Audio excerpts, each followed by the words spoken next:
That's my top tip. Um, 4 Maryland cookies will get you gains. a pound of muscle a month.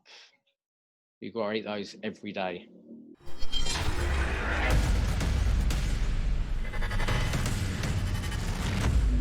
Welcome to the Gym and Tonic Podcast with me, Tim Chase, and today I'm joined by Mr. John Locke. What's going on, John? Hello, mate. I'm good. Not much is going on, really, is it, at the moment? Well, there's a lot going on behind you, mate, from what I can see. Yeah, a lot of Marilyns up there. Talk to me. What is going on? Multiple. That is a last-minute decision when you walk into B&Q thinking, I want to get some wallpaper for one wall in my bedroom. What can I get? Why not get that? That is it. There was no intention to go and get it. I looked at it and I thought, yeah, okay, that'll do. Was it the last one left or the first one you saw? Probably the first one I saw, and I didn't think about like trying to line the patterns up a little bit when I put it up. So I actually put that up myself as well. Mate, it looks good apart from, I can see one bit that's not lined up. Yeah, all right, of course you can. I mean, like I said, look at this, mate. Absolute living in the... The rest of this room is like a bomb site. It's what I imagine like a dorm to be like. There's basically 3 men living in this room. It's not pretty. Apart from that stuff behind me. Oh, I love it. Anyway, John, do you want to introduce yourself? Tell everyone who you are before we get into it. Yeah, I'll very quickly. Obviously, I'm John, PT in My PT Croydon, My PT Studio, My PT The Gym. I've been, resistance training or weight training for probably about 8 years or so, something like that. Developed an obsession with cereal about 3 or 4 years ago. Competed 3 times. Done a couple of photo shoots, and I have done turf games once, which was a surprise for most people when I did that. I bet. I'm gonna have to ask you about that in a minute. But what have you been up to the last few days, mate? Now that lockdown has hit, how's it been? It's been all right. To be honest with you, the first couple of days were always a bit strange. Like last time, it was almost just like it was the weekend, really. I imagine in a couple of days, that like the reality was setting when I'm still sat or still in bed at 7 o'clock in the morning, should I say? We're going to say 7 at night. Yeah, I'm an early person. Like I'll get up at like 6 or 7, but when I'm still in bed at 6:30, 7:15 in the morning, I know something's not right, and which is going to be like for the next, hopefully only 4 weeks. Yeah, but we shall see. We should be pros here by now after the first one. Yeah, it's not much just a surprise, is it? But no, it's still quite frustrating, which I'm sure it is for everyone that's going to listen to this, however many people that may be. Yeah, it'll go out on Sunday, so people have been used to it for a few days. What's it been like transitioning all your clients over? Has it been absolute carnage? Obviously, getting everyone from gym-based programs to living room programs. It's not been too bad. So when it's had some of the stuff left over from last time as well. Just trying to switch people's focuses over a little bit as well. Majority of us are not fortunate enough to have a lot of equipment, so getting imaginative with resistance bands, light sets of dumbbells and body weight has been a challenge, but it's one that's been quite interesting. And we'll see in 4 weeks if people are still there in their front room with a resistance band, and I'm assuming you're not going to be using that skipping rope again. Never. I don't even know where it is. Did I tell you about this? So after I managed to pop that knee, or whatever you want to call it, doing skipping, was it in the first lockdown? As I put the skipping rope down, the doorbell went and it was a delivery of the new skipping rope. So that was ironic. So I thought it was the excitement of the new rope that led you to run and do something to your knee, maybe. Well, it could have been like that last lockdown. It taught me don't go for walks and don't skip. So it basically taught me don't do anything, which is interesting. So this will be a challenge, this one. So what's your sort of advice for people watching this then? Because we've all been here before. How are people actually going to train through this? Because people just need to really get on with it, don't they? And kind of get shit Yeah, done rather than sulking, I suppose. That's the only way to put it. I think you just need to accept it is what it is, and until it isn't, and then kind of make it as good of a situation out of it as you possibly can. It's not ideal. For the majority of us, we're not going to have access to stuff that we enjoy doing, like myself included. Like, I train because I enjoy it, not only for the health benefits and all the physical benefits as well, but it's like my hobby that I've been fortunate enough to turn into my job. So like for the time being, for me, because I've got access to limited bits of equipment, my own focus has shifted slightly, whereas I'm in the process of trying to put a little bit of size on. Mm-hmm. So for the next 4 weeks, because my training isn't going to be as, I want to use the word optimal, as it could be, so decided, well, in conjunction with my coach, that we're going to go on a little bit of a mini cut. So I'm going to diet for 4 weeks, just try and hang on to as much muscle as I can, and then come back after this lockdown ready to hit the gym again.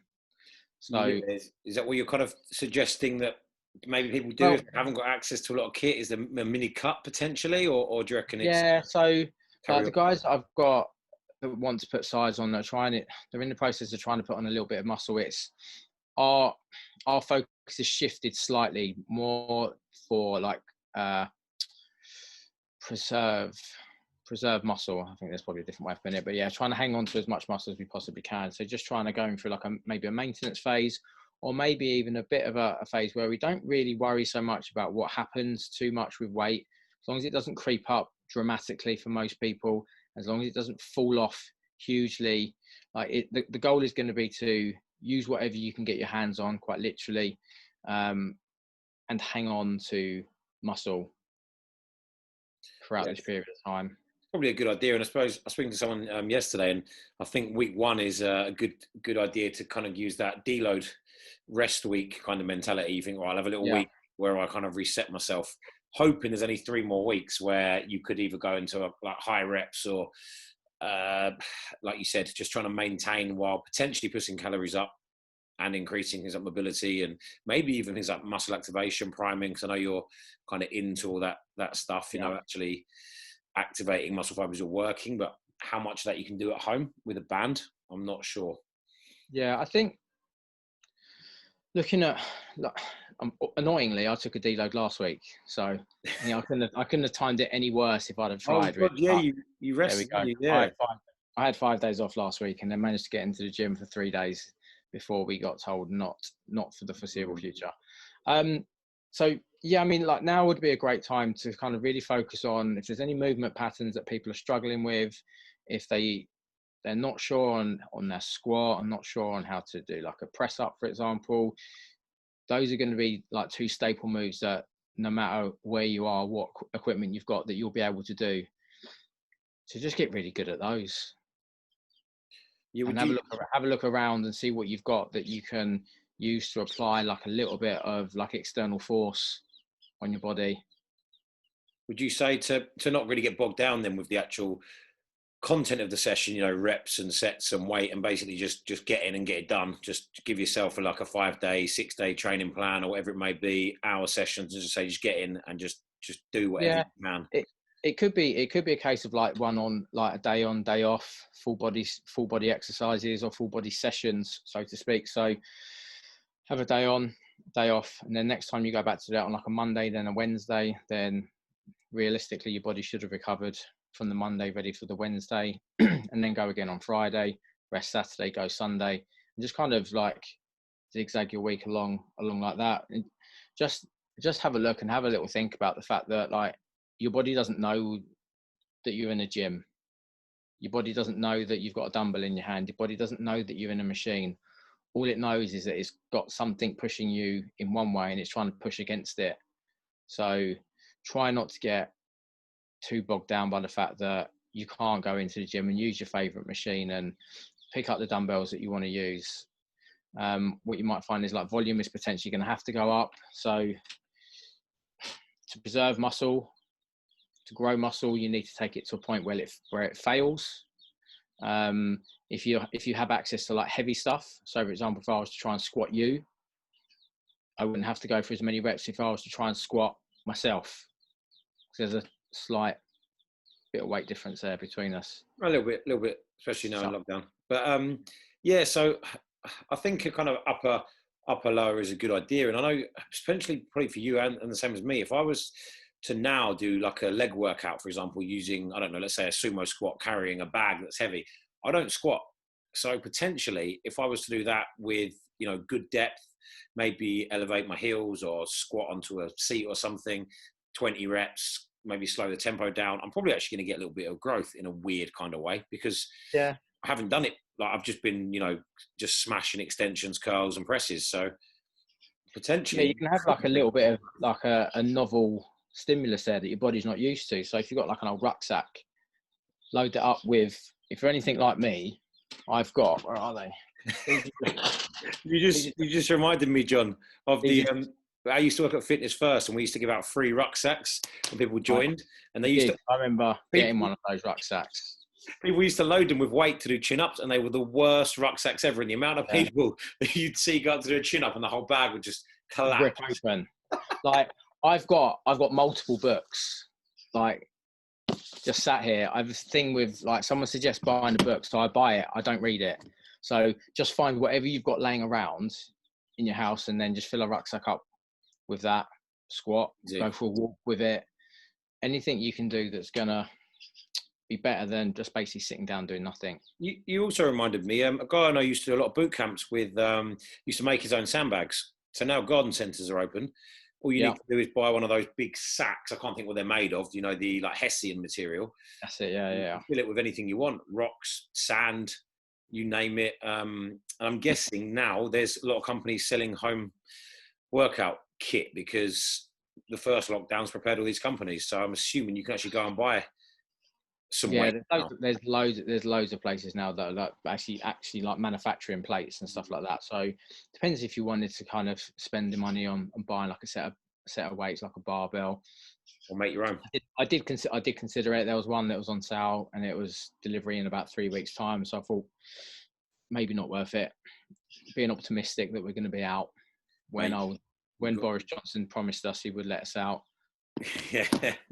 So 2nd of December. So I thought let's not waste money on a barbell that I don't need. That's true, mate. So talking about gaining muscle tissue, because unfortunately I wanted to talk to you about this before Boris decided to lock us down. Yeah. So when this goes out, hopefully there'll be 3 weeks until we're allowed to come back out to the gyms.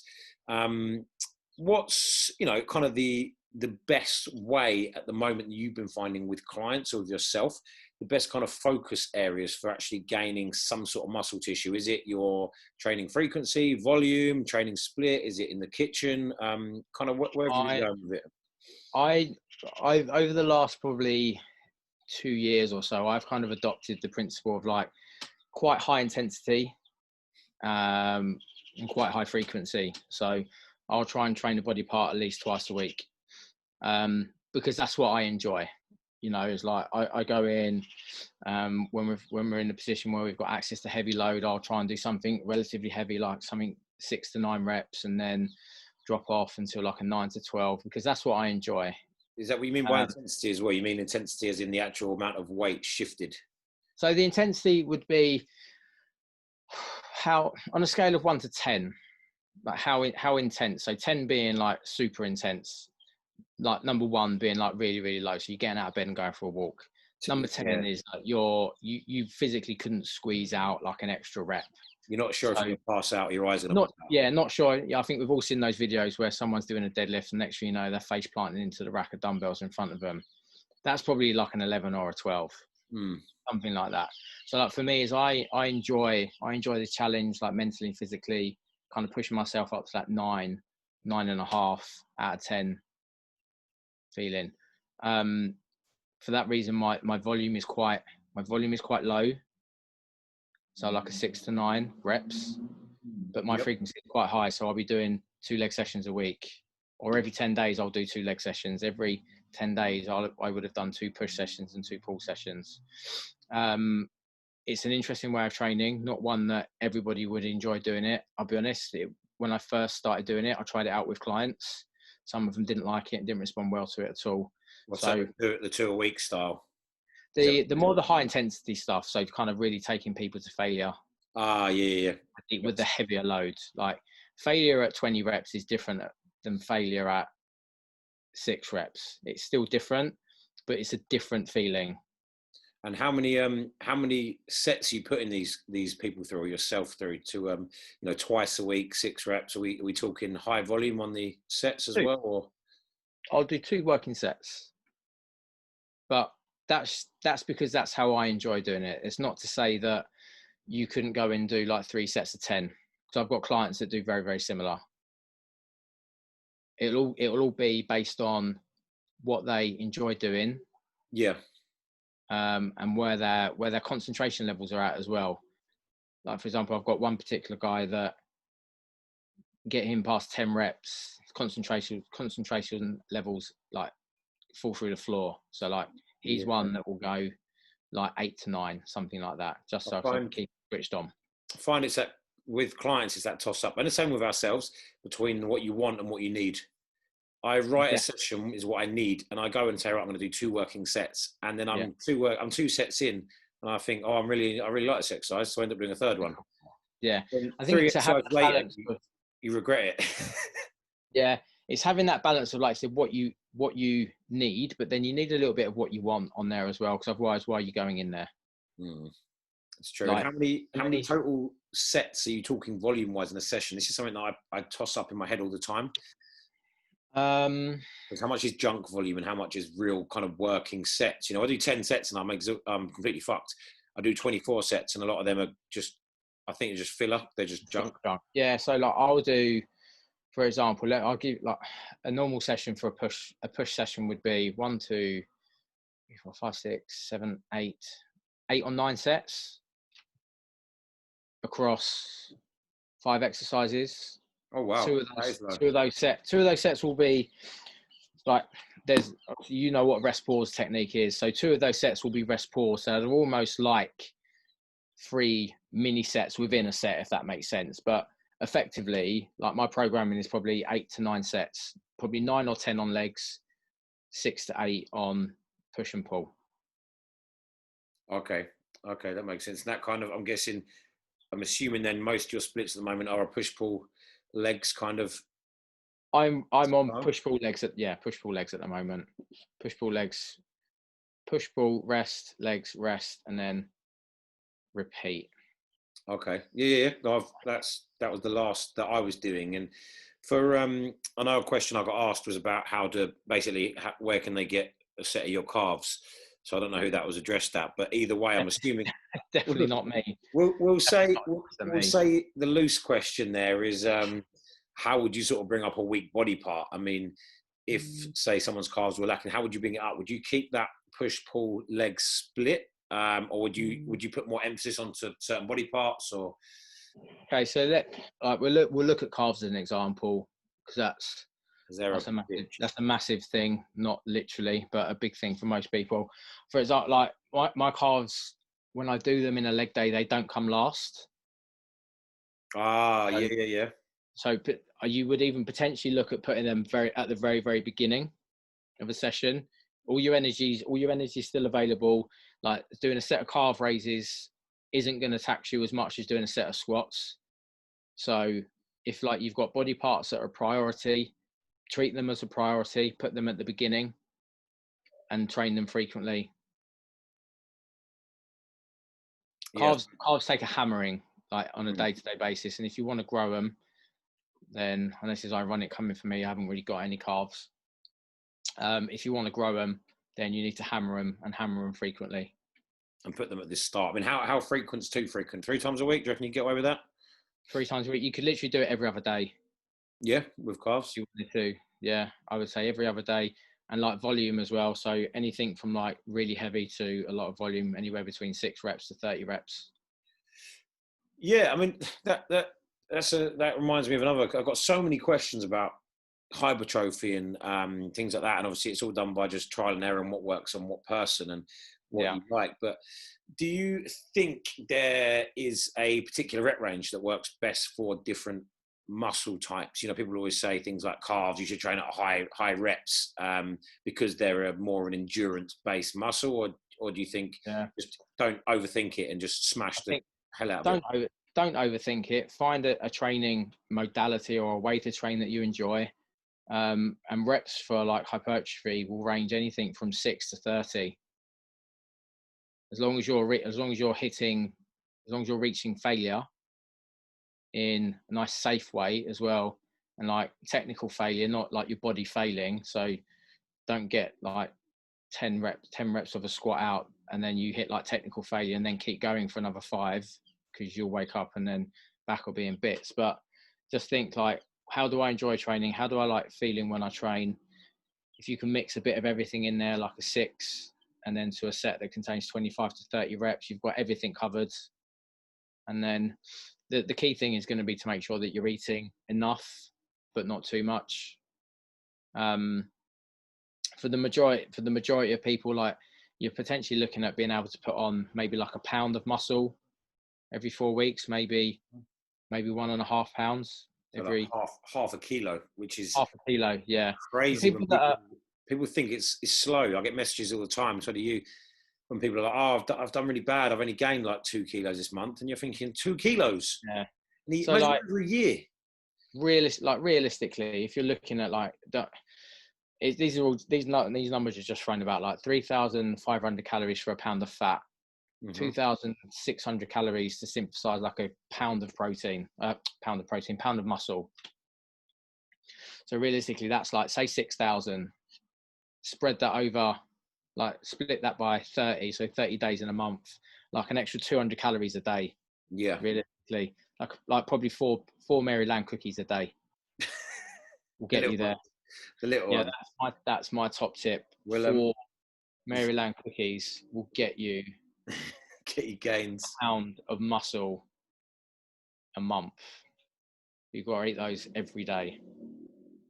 That's brilliant. We'll get back to food in a minute then. But when you were talking about emphasizing weak body parts and putting it at the start, that's something that I used to always do. I don't think I've done it for a while actually. Now I just seem to just do more sets of that exercise and just kind of hope it grows and eat more. Would you? I know a lot of people are obsessed with deadlifts, squats, and they put them at the start of the session. Now, for me, if I deadlift or squat, I am completely dead for the rest of the session. Like, I'd start with deads on a back day. It's a write-off. There's nothing happening. What's your kind of thoughts on deads and squats? Do you do them? Do your clients do them? Or do you think you can just get away without them? I do them, but that's because I enjoy them. For example, like a pull day for me, I will have like a variation of a deadlift as the very first exercise. Because I'm fresh, there's a lot going on with that exercise. So if I was to go and place that exercise 2 or 3 movements down, like a pull day, for example, I could have done like some pull downs or something else. My lats are starting to fatigue, and you're going to need them to make sure that you keep your back in a nice neutral position.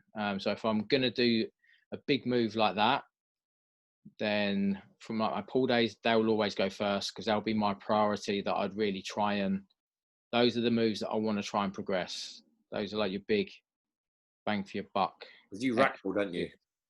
I rack pull and I deadlift. I RDL, so remaining deadlift variation, and I'll rack pull as well. Not at the moment, but. Do you RDL on your back days as well? I RDL on a pull day, and I rack pull on my other pull day. Oh, okay, yeah, because you've got it. It's pull as a sort of a posterior chain almost. Yes. Yeah. So that's why I have like a rest. That's why I have a day's rest between like my pull days and my leg days. That is brutal. Before I go into food, any kind of other things you've discovered in the last year about your training when it comes to gaining muscle tissue that you wished you'd known 8 years ago when you started? Because every time I speak to you, you've got something new you've discovered. And I may have bought those daisy chains now. I may have bought them for even like silly things like lat raises, because our cables aren't long enough in our gym. So yeah, so like my little gym bag is like Mary Poppins handbag. yes, what's in it? Got the clip already. I'm also aware that it's getting quite dark in this room as well because the daylight is going. We'll be done we'll be done soon. I might have to go and get a light or just shift over a little bit, see if I can keep the light in there. Nice. So my gym bag is full of a lot of climbing equipment, cuffs, D handles, all sorts of stuff like that. But that's something that I will send you, and then you can put that in the show notes if you do show notes, of course. Yeah, obviously it's professional, complete professional setup here. Wouldn't expect anything different. But yeah, like set of daisy chains,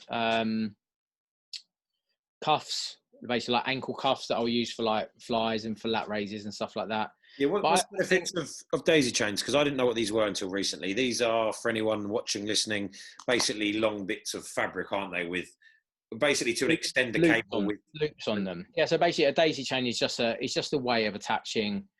Like for me, I use it when I'm doing a squat. So it'll be using the daisy chain just to attach the resistance band to like the hack squat, for example. Yeah. Not like for a general gym goer, it's not 100% necessary. If you can get it set up nice and quickly and it doesn't take you 10-15 minutes to do, then yeah, great, use one. But if you haven't got one, don't worry, you will still be able to make leg gains. I only use one because the cables aren't long enough. Yeah, so that's why I use them at the gym. The cables are not long enough. So that's why I use those. Yeah, it sounds weird to anyone listening, but when we say long enough, when we do a lat raise, the weight is hitting the top of the machine. Yeah. So we can't do a crossover, for example. Yeah. What is going on here? I'm gonna. That's right. I think I might need to move, Tim. It's moody, mate. I know, but I'm getting darker and darker. You're getting eyebrows growing though. Yeah, I know. I'm gonna shift around in a minute. Actually, I think this might actually work. So daisy chains, cuffs. You mentioned bands. Are they in your bag? Resistance bands, yeah, they're in my bag. Multiple lengths and thicknesses. Big fan of them? I can't say I've ever really used much on the banded front. Are you a big fan of them now, or? Yeah, I like them. I've used them like regularly and frequently for probably like 2 or so years. It's one of those things that I've kind of started doing, and it's kind of stuck with me. It's like I've got used to setting them up now, so it doesn't take any less time during a session. Why are you using them with yourself and clients? Any particular sort of reasons from a gaining muscle tissue point of view? Clients, not so much at the moment. I don't really use them. For myself, there's, without getting too technical, your body has got like a way, your muscles, have got like a strength curve. So they're stronger in one point, and they're weaker at another point. So, for example, like a chest press. Oh, let me just hold on. Yeah, we all know the chest press when you get it off your chest and you try and wriggle around to shift it. Yeah. So, like from the bottom, like you're weaker here, and you get progressively stronger through that movement as those joints start to stack. So the idea of the resistance band, it would be kind of down from the top, give you a little bit of help out of that bottom part of that press when you're at your weakest, and then feel like it's getting progressively heavier. So the idea of it would be to take the resistance profile of that exercise, which is going to be like a bit of a curve, to kind of flatten it a little bit. And you could do that on like a Smith, for example, couldn't you? I'm guessing with a bench press, attach it at the top. Smith machine. So they both, you can band it from the top or band it from the bottom, and they both have the same effect. Personally, if you band it from the bottom, I feel like it has you kind of feel like the exercise is getting harder. Yep. As the resistance band picks up tension, it's like a big elastic band for those that don't know what a resistance band is. And if you was to band it from the top, it kind of feels like it's giving you a little bit of help out of the bottom. So psychologically, it makes you feel like the exercise is easier when in fact it's probably making it harder. Yeah.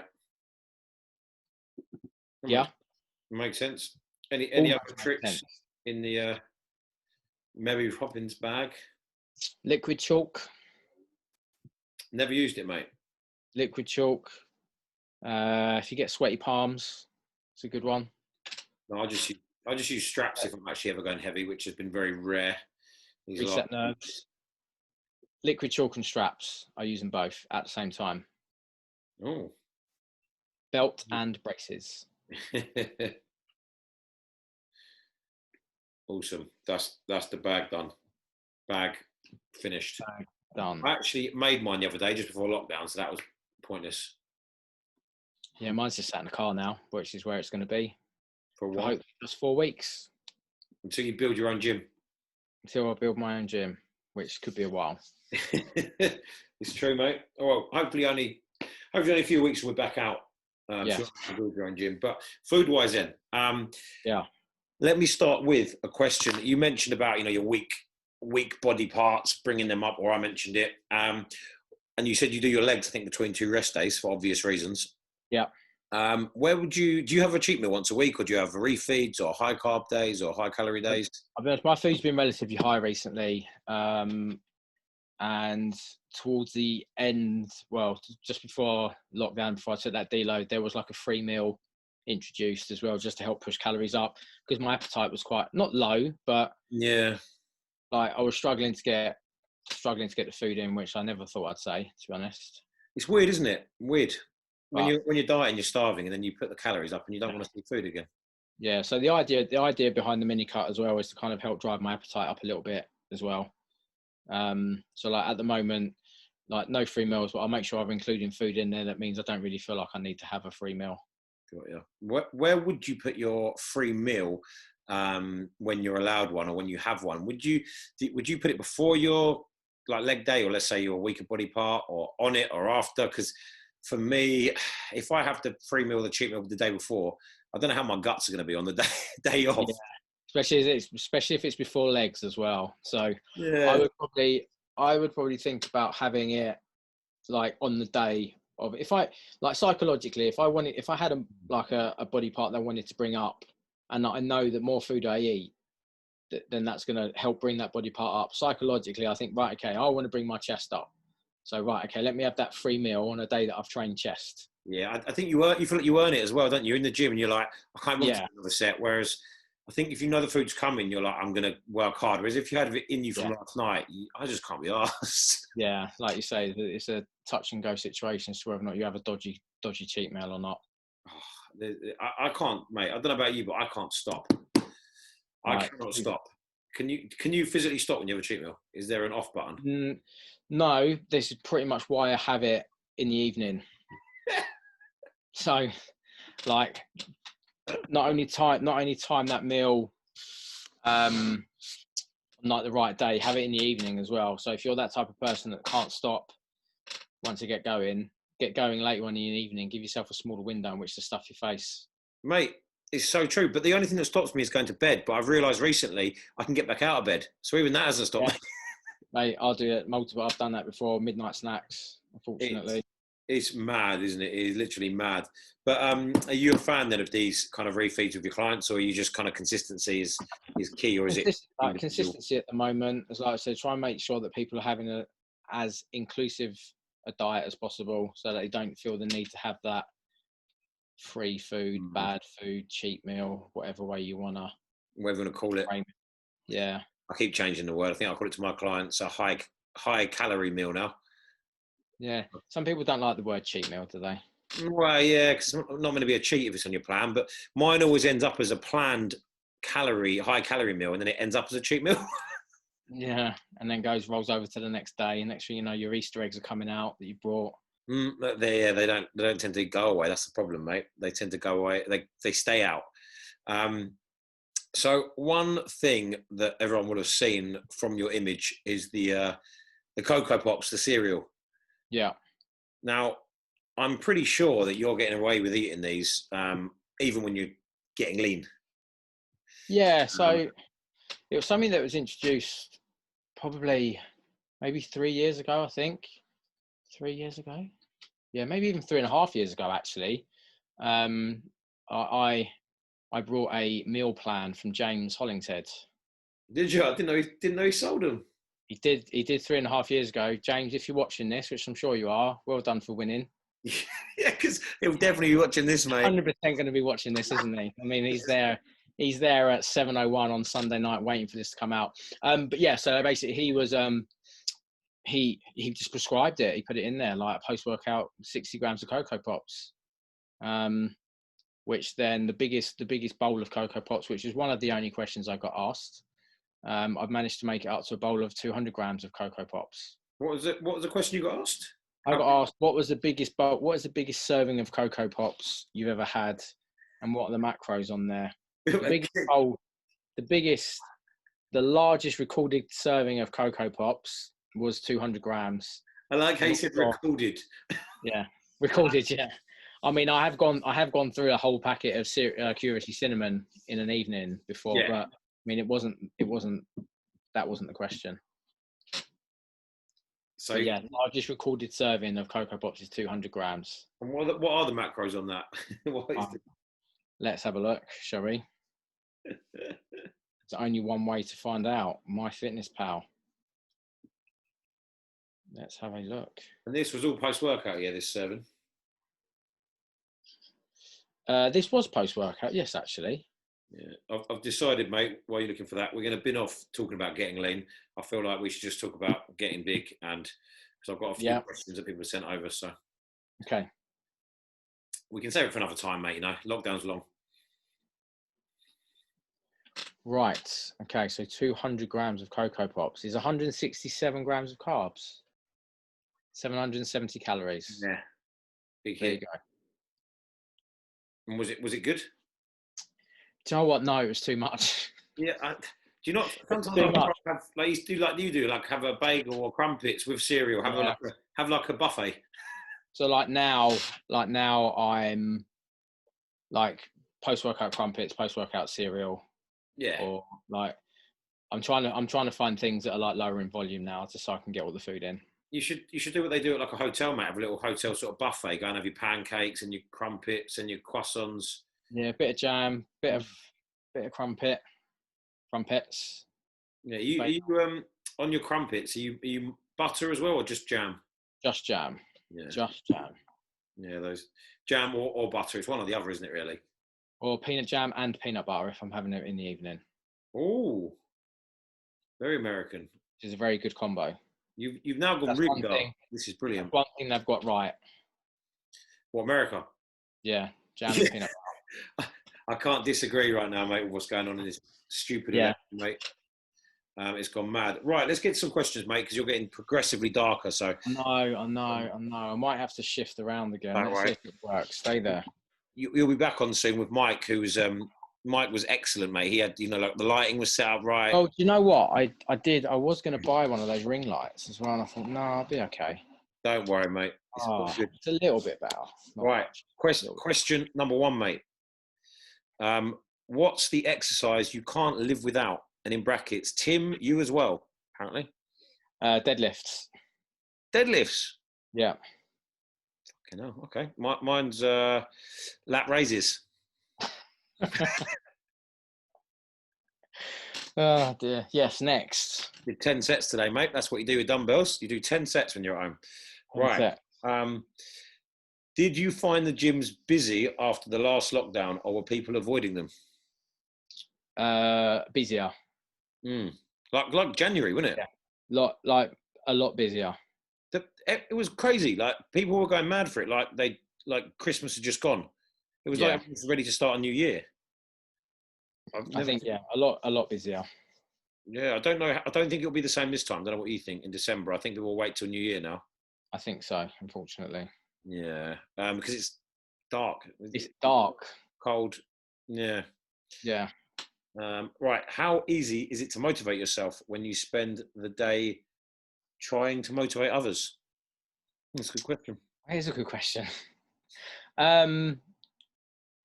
It is hard, isn't it? Like the Yeah, last it's thing I hard. want to do Yeah, no, is train. sometimes like I'm not. I don't. To be honest, I don't really feel the need to be motivated to train because, like I said before, it's like I really enjoy doing it. It's like it's something that I found a little bit later in life. Christ, I can't believe I said that. Yeah, no one knows how old you are, mate. They probably think you're like 21, so we'll just rock with that. Yeah, we'll go with that. I'm happy with that. So like, I don't really feel the need to be motivated. I mean, everyone has like times when they can't be bothered, but then when I get there, it's like I know I've got someone that I'm accountable to. So if ever my motivation isn't really there to train or to eat how I should be, then I know that I've got to send a picture of myself in my pants to someone every single week. That's enough to make sure that I train and eat accordingly. Yeah, that accountability is huge, isn't it? I think. Yeah. Do you think it's the accountability or the fact do you think it's the fact that someone's checking your photos that's making you do that? Or do you think it's the fact that you're actually paying money? I think it's the fact that I'm paying money, someone's checking those photos, and I'm looking at those photos. There's no way out, is there, really? No, there's no way. I think the majority of people that kind of train the way that we do and check, like, analyze our physique and feel like the way that we do as well, we're all super critical of ourselves, rightly or wrongly. And I feel like if I was to have a shit week and send off a shit picture, and I'd have the ump. True. No, it's true, mate. And your coach would just say, "Why are you wasting my time, you prick?" Well, I think it would be a case of like it would be me wasting my time as well, and I'd feel bad for not wasting his time for like him doing stuff that I'm not sticking to. It's like, yeah, like I said, wasting his time, but then ultimately he's getting paid for that time as well. But it'd be me wasting my time, and I'd be more frustrated as well, I think. That's true. Are you buying? Are you not buying? Are you getting your training and nutrition done by somebody else, or? Yeah, training and nutrition done by somebody else, so I can focus on everybody else rather than my own stuff. Yeah, I think if it was you having to train yourself, then I think that question might be a little bit more challenging to answer. Yeah. Yeah. Tougher. How much do you rely, / use fitness watches to track your calorie output? I use them, but I don't rely on them or use the only thing I use my Fitbit for is to track my sleep and steps and the stopwatch. Yeah, I think that's all I use mine for. But Steve, who asked it, he said that he normally does a few thousand steps just cutting hair, just by moving his hand. So I think that's what he was. That shows the validity of those trackers. Yeah, and also take them with a pinch of salt. Yeah, and you got to think as well. When I give a client like 10 or 15,000 step aim, if they get on a bike for an hour, there's no steps even being recorded. Yeah. So like, I think the thing is with those, actually me and Mitch did a little experiment the other day during his session that we did. He's got an iWatch, one of the new ones. I've got a Fitbit. So I saw you taking a photo. I didn't know what you were doing. I didn't realise it was a. Hopefully, I've not deleted it. Yeah. So basically, Mitch tracked the session. So according to my Fitbit, he burned 586 calories. According to his Apple Watch, he burned 439. So it just shows the inaccuracies between them, and they're not to be relied upon. The clue there would be if you want to eat more based on what your Fitbit is telling you, buy a Fitbit, not an Apple Watch. Yep. It burns more calories. It's true. And with these, a lot of people are also inputting their activity. So they're saying, I've burnt 500 calories in my workout. So they'll eat 500 calories more. And what I've been realizing recently is if I burn 500 calories in a workout because I've trained my ass off, I'm moving less the rest of the day because I'm exhausted. So actually, I probably don't deserve 500 extra because I think like you can use them to gauge how active you are. So if you was to say, right, okay, today I've burned 2,500 calories according to my Fitbit. Tomorrow or the day after, I've burned 2,200. So you've been 300 calories less active, approximately. So you've just not been as active the next day. So you probably wouldn't need to eat as much. That's one way of using them. I mean, but I wouldn't use it to eat back calories. Never. Yeah, people like doing that, don't they? Though They do. Don't. Nearly the last question. This one's from me, mate. Turf games or competing? Which one was harder? Oh. Which one was more? Which one's harder? Which was harder? Which was more fun? Oh, I don't know. It was harder to train for, let's say, or harder to train for. Turf was harder to train for. Like, because the first session I did, I felt like I was going to throw up. Competing for me, it's like that. I enjoy that process. Like for me, like it's not about stepping on stage for me. That was the bit I hated about it the most, to be perfectly honest. So you want to prep for a show and then compete in turf games? That'd be like the ideal. That would be ideal, but I'd be no good because I'd weigh too little and I'd have no energy. But like for me, it was two different things. Like I met some cool people competing, like yourself being one of them. So I would don't ever regret doing it. And the experience of the day is whilst I don't overly look forward to that bit stepping on the stage, the day as a whole is great. Yeah, it's that personal achievement. When I did a shoot the other day, I was missing that. I did the shoot, went for food, and I thought, oh, this is actually quite nice. I'm really enjoying this. I feel like I've earned this. And there was a bit of sort of a pat on my back, but I was missing that level of the excitement of everyone else. It was really weird. Yeah, and turf games was good fun. Turf games was frustrating for me because I felt like I could have done a little bit better. Is it similar? Have you done things like Tough Gutter and Tough Mudder and Tough Guy? I've done 2 or 3 Tough Mudders. Same atmosphere or not? Completely different. Completely different. Like the team thing in turf games is cool because you're like relying on other people, you're helping other people, and that's really good. So I'm probably more likely to do another turf games than I am to compete again. Well, turf games can fit more of your life, as weird as it sounds. Because you can go out, enjoy yourself, eat relatively what you want, and still perform. If you're training, getting in, you can't be competing, as you know. Yeah. And final question, mate, before we go into the crap bit to finish, what's next for you? What's the next plan in the world of John? So, fitness-wise, immediate goals was to get to 75 kilos, hold that for a bit, and then diet down for a photo shoot.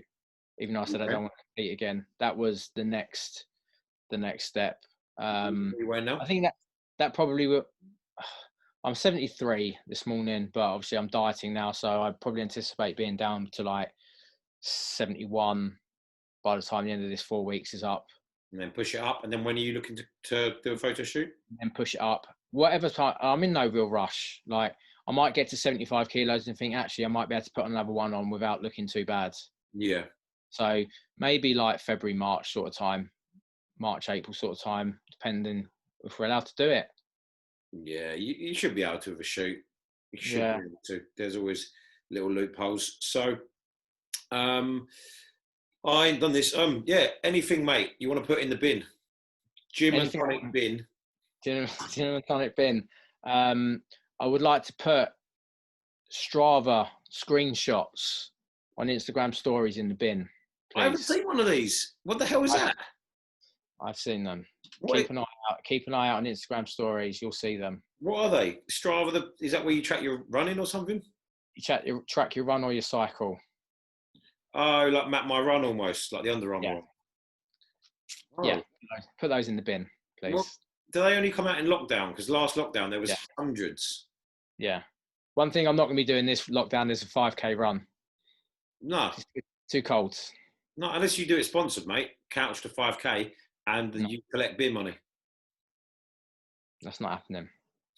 Mate, it ain't happening for me either. I'm looking outside now. It is cold and I have a really valid excuse this year. Nah. Bad knees. Yeah. So, mate, that can go in. I was just going to go easy, mate, and just put Boris in there. That's it. That's simple. Yeah. I mean, Boris is probably already in many people's bin anyway, isn't he? I mean, don't get me wrong. About a few months ago in the last lockdown, I thought, do you know what? It's not an easy job. And that Richie Sunak, I thought, what a legend. He seems to have held it together. Now I'm just like, Boris ain't got a clue what's going on. I mean, I wouldn't want his job, and no, whatever decision he's make, he's gonna piss off a pocket of people. If he'd have kept the gyms open, he would have pissed everyone off and wanted them shut. He's decided to shut the gym, so pissed everyone off that goes to the gym. So I everyone's got their own agenda. I just can't work out what his agenda is. It even feels like he's just almost just tossing a coin and going, yeah, that'll do. Or he's getting bribed or pressured from every angle. And then whoever's got the loudest voice, he's just like, okay, that's the best idea. We'll just follow yours. Yeah. Like, he must just have it in every angle from, like, all these petitions are going mad. Yeah. He's just getting told what to do, isn't he, really? Yeah. I don't know who's calling the shots, mate, but it ain't him. Oh, well, I've just took myself out of it. It is him. He's going in. He's in the bin.